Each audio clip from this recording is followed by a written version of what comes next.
quajta shumë të drejtë edhe dëshirën e ministres edhe të drejtores së SBR-s për ta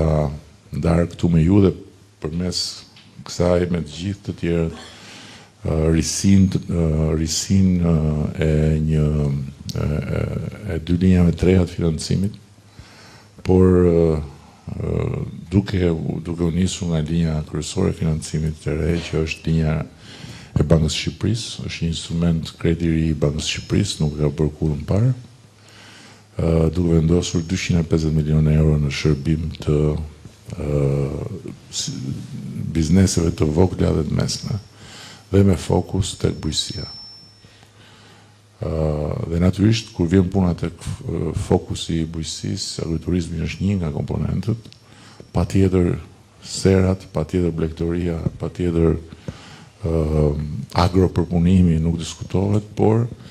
edhe këtu dua t'ju nxis të shikoni pak më tutje duke menduar edhe për agropërpunimin në funksion jo thjesht agroturizmit, por në funksion edhe të rritjes biznesit tuaj edhe të daljes në treg me produktet tuaja, se po bëhem pak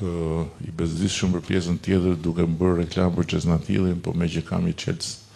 timin atje që mund të shkoj sa herë dua ta hap të hyj mrena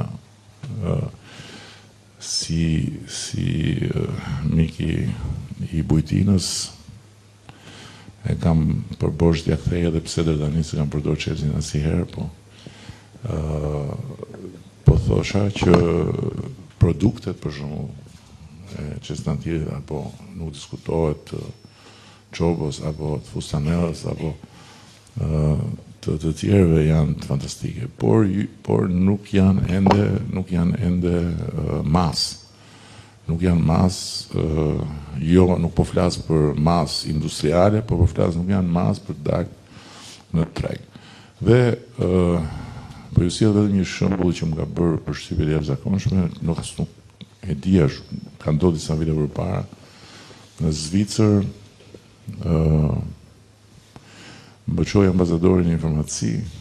farmaci, ishte një vaj ulliri i prodhuar në Shqipëri, një shishe kaq. Edhe kishte i çmim 5-6 herë më të lartë se sa shishja e një vaj ulliri në treg. Pra, ishte i produkt special.